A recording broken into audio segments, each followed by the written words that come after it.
কিশোর কুমার 1948 সালে প্রথম গান শুরু করেন জিদ্দি সিনেমা দিয়ে। সেই গানটা ছিল মারনে কি দুয়া কিউ মাঙ্গু।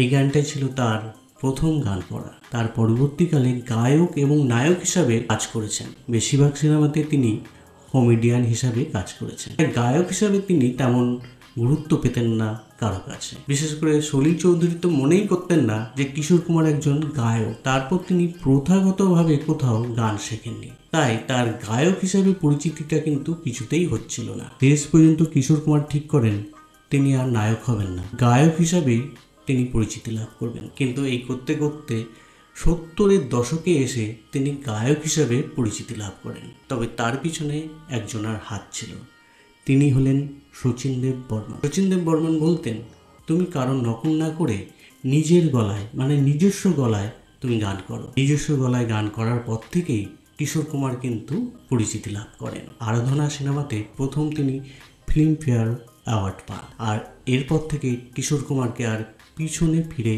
তাকাতে হয়নি। তাই সাফল্য পেতে গেলে অবশ্যই নিজস্বতা একদমই দরকার। নিজস্বতা না থাকলে, কাউকে নকল করলে কখনোই সাফল্য পাওয়া যায় না। আজকে কিশোর কুমারের সফলতার কথা আপনাদের সামনে তুলে ধরলাম। কেমন লাগলো?